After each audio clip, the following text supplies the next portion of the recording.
نو لکه څنګه چې ما تاسو سره وعده کړې وه یو څو ورځې مخکې چې زه به تاسو ته د برازیل د بشردوستانه ویزې اخیستلو هغه نوې طریقې په اړه تاسو سره زه معلومات شریکوم. راځو په نننۍ ویډیو کې د برازیل د بشردوستانه ویزې اخیستلو نوې طریقه دا چې په دغه نوې پروسه کې کوم چې دوی په خپل ویب سایټ کې اعلان کړی دی نو هغه ویب سایټ ما دلته خلاص کړی هم ده چې اوس مهال تاسو سره به مکمل زه معلومات زه شریکوم چې اوس مهال تاسې څنګه کولی شئ د برازیل بشردوستانه ویزا په دغه نوې طریقه باندې تاسې ترلاسه کړئ او په دې کې کم قوانین دوی وضع کړي دي په کوم قوانینو باندې تاسې اوس کولی شئ چې د برازیل بشردوستانه ویزا تاسې ترلاسه کړئ نو دوی په ویب سایټ کې اپډیټ معلومات ورکړي دي چې دغه ویب سایټ تاسو سره په همدغه ویډیو په ډسکرپشن کې هم تاسو سره زه شریکوم نو لکه څنګه چې تاسې پوهیږئ چې په دومره هیوادونو کې برازیل لومړنی هیواد ده چې افغانانو ته بشردوستانه ویزې ورکوي یعنې کم وخت 2021 نه چې کوم دوی هغه پروسه روانه کړې ده بیا په منځ کې لږ څه وځنډېده ځکه چې دوی باندې هجوم ډېر زیات شو نو اوس یې بیرته دوی شروع کړي دي دا چې رسمي پروسه یې څه وخت شروع کیږي او اوس مهال تاسې د فتن څنګه کولی شئ چې د کم ویب سایټونو څخه تاسې باید اپلای وکړئ نو په برازیل کې اوسنۍ پروسه چې کوم یو ده د بشردوستانه ویزې اخیستلو طریقه په برازیل کې د مدني ټولنې سازمانونو په واسطه تاسې کولی شئ اوس مهال د برازیل بشردوستانه ویزې تاسې ترلاسه کړئ نو دا چې اوس مهال اپلای څنګه کیږي دا د مدني ټولنې سازمانونه دا کم سازمانونه دي نو تاسې باید دغه سازمانونه څنګه پیدا کړئ څه ډول باید تاسې ورسره اړیکه ونیسئ کم اسنادونه پکار دي نو افغانستان څخه دننه آیا اپلای کیږي که نه کیږي او که اپلای کیږي په کومه طریقه باندې اپلای کیږي نو اوس مهال کم قوانین دوی وضع کړي دي کم اسنادونه پکار دي او دغه پروسه څومره وخت نیسي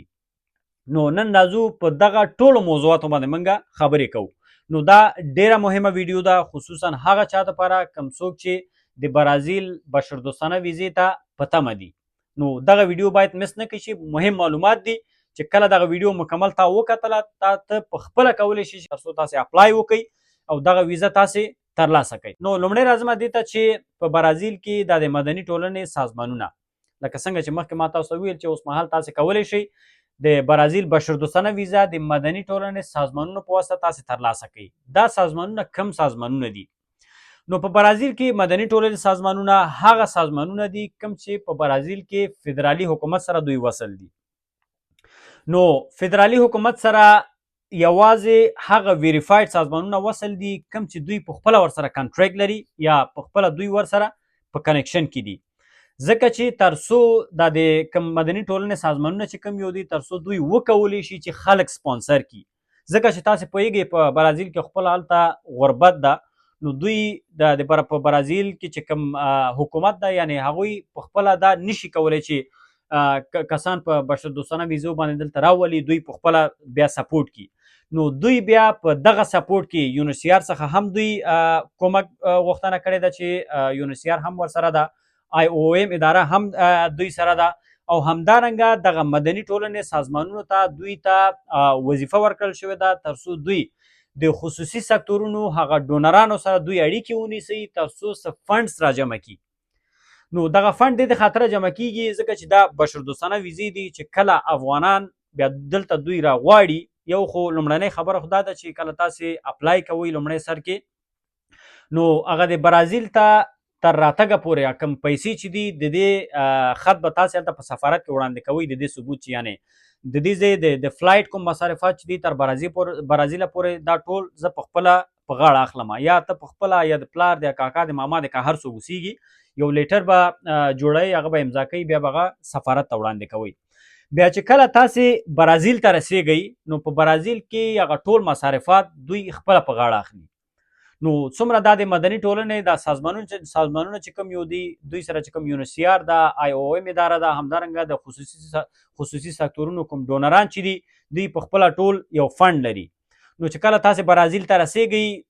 تاسو ته هلته په شیلټر کې ځای درکول حد اقل تر 1 کاله پورې ستاسو میډیکل ستاسو تعلیم هلته د برازیلي ژبه ستاسو اخراجات ستاسو فوډ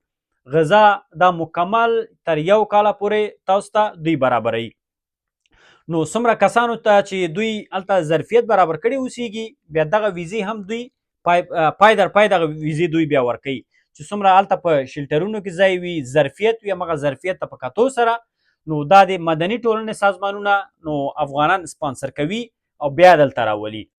نو دا چې دا دغه نوې پروسه کې دغه ټول دغه سیستم شامل ده. مخکې دا ډول نو مخکې دا د مدني ټولنې سازمانونه دا شیانو سیستم داسې نه و لکه بیا هم دوی سره یونسیار او ایوم دغه ادارې مخکې نه وي خو دا د مدني ټولنې سازمانونو ته دغه پروسه اوس دوی ورته سپارلې ده. بیا دغه مدني ټولنې سازمانونو یو پروپوزل وړاندې کړی ده د عدلیې او عامه امنیت وزارت ته. نو په هغه دغه کې ویل شوي دي هغه پروپوزل کې ویل شوي دي چې کوم چې دننه په افغانستان کې هغه خلک چې هغوی د هغو ژوند په خطر کې ده هغو ته باید بشردوستانه ویزې باید ورته ورکړل شي ځکه چې دغه څومره وخت شو نو دغه پروسه ځنډنۍ وه همدې خاطره دوی بیا پروپوزل دوی جوړ کړ. نو دغه پروپوزل بیا د عدلیې او د عامه امنیت وزارت ته وړاندې کړ. نو په هلته یې همدغه نقاط ذکر کړي چې تر څو دوی وکولی شي د چا چې ژوند په خطر کې ده دننه په افغانستان کې نو هغو سره دوی کومک وکړي. نو مکمل دغه ویب سایټ کې ټول قوانین هر څه ذکر کړي دي. نو یو په یو زه تاسو سره زه شریکوم. اوس راځم دې ته چې کوم ډاکومنټ پکار دي د اپلیکیشن دپاره څه ډول باید تاسې اپلای وکړئ. نو دغه ډاکومنټ چیرته باید تاسې وسپاره یو څوک یې پروسس کوي او څومره وخت نیسي دا اپلای به تاسې څه ډول کوئ. نو اوس مهال لکه مخکې چې څه ډول اپلای کېده هغسې اپلای نه کېږي. مخکې به داسې و چې مستقیم به انډیویجول خپله به اپلای کولو خو اوس هغسې نه کېږي. نو اوس تاسې نشئ کولی چې مستقیم تاسې هغه فورمونه تاسې ډک کړئ او مستقیم تاسې خپله سفارت ته ولېږئ. اوس هغه پروسه بدل شوې ده. کوم چې هغه ریکوایر ډاکومنټ دي چې په ریکوایر ډاکومنټ کې پاسپورټ ده د برازیل خپل هغه فورم ده کوم چې د دوی هغه اوریجنل یو فورم ده د دوی په ویب سایټ کې هغه به تاسې ډکوئ. همدارنګه ثبوت د مصارفاتو چې تاسې دا باید ورته ثبوت کړئ چې د افغانستان څخه تر برازیل پورې د دې هغه کوم مصارفات چې راځي د فلایټ هغه موږ په خپله ورکوو. ستاسو سابقې جرمي چې تاسې په دننه په هیواد کې کوم جرم نه دی کړی نو دا خو هغه مست ریکوایر ډاکومنټ کوم چې دوی ذکر کړي دي او بل هغه اسنادونه کوم چې سپورټینګ ډاکومنټ دي چې دا دوی ته تاسې ثابت کړي چې ستاسو ژوند دننه په افغانستان کې خطر لاندې واقع ده. نو دغه ټول ثبوتونه اسنادونه به تاسې جمع کوئ. بیا هغې نه وروسته تاسې به د مدني ټولنې دا کوم سازمانونه چې دي دوی سره به تاسې تماس نیسئ. نو دغه ټول اسنادونه به دوی ته جمع کوئ. نو اوسنۍ پروسه یې دا ده. نو دوی ته به جمع کوئ. دوی بیا وزارت خارجه سره دغه ستاسو اسنادونه شریکوي. نو وزارت خارجه به دا بیا ګوري ستاسو اسنادونه چې کله یې وکتل هر څه بیا هغې نه وروسته وزارت خارجه بیا سفارت ته سپاري. یعنې دا یې دغه نوې پروسه ده. لکه مستقیم تاسې سفارت ته اپلای نشئ کولی. تاسې به مدني ټولنې سازمانونو ته سپارئ. مدني ټولنې سازمانونه وزارت خارجه ته سپاري. وزارت خارجه بیا سفارت ته سپاري. نو اوس مهال نو دغه ویزې د ایران او د اسلام آباد څخه پروسس کیږي لکه مخکې به نور سفارتونه هم وو خو اوس د نورو سفارتونو څخه نه کیږي. نو اوس یوازې دغه د دوه سفارتونو څخه دغه کار به مخې ته ځي. خو داسې هم یو نیوز بل هم ما ترلاسه کړی ده چې هغه نیوز کې ویل شوي دي نو دا چې اوس دغه د اپلای کمپلیکیټډ سیستم ده نو دغه اپلای به بیرته عادي شکل ته راځي خو په راتلونکې میاشت کې. نو په راتلونکې میاشت کې به بیرته دغه اپلای عادي ډول خلاصیږي چې هر یو کس خپله آنلاین ډول اپلای کولی شي مستقیم سفارت ته. نو دغه پروسه به چې کله دغه نوې میاشت شروع شي د نوې میاشت په شروع کې به دغه پروسه خلاصیږي او تر همغه میاشتې تر 30 تاریخه پورې بیا د 30 تاریخ څخه بیرته بندیږي. دا چې بیا د 30 تاریخ څخه وروسته بیرته دغه عادي شکل ته کوم چې د اوس د مدني ټولنې سازمانونه دي دغه طریقې ته اوړي او که بیا به بیخي بندیږي یا به کومه بله طریقه راځي نو بیخي خو به انشاءالله نه بندوي حتما یا به په بله طریقه باندې یا به بیرته کوم چې دغه پروسه چې ما تشریح کړله کیدای شي یا به په دغه طریقه باندې به بیرته عادي شکل ته راګرځي.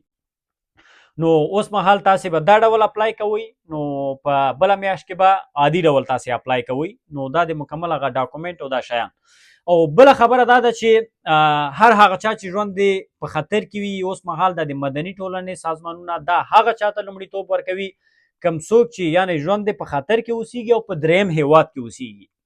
نو دغه یعنی هغه الریډي خپل وطن خوشي کړی اوسیږي، یعنی افغانستان څخه د باندې بل هیواد کې اوسیږي، نو دغه خلکو ته دوی اولویت ورکوي او هغو ته به ویزې زر ورکوي. نو دا چې دغه بله پروسه چې بله میاشت کې اعلانیږي، نو په دې کې بیا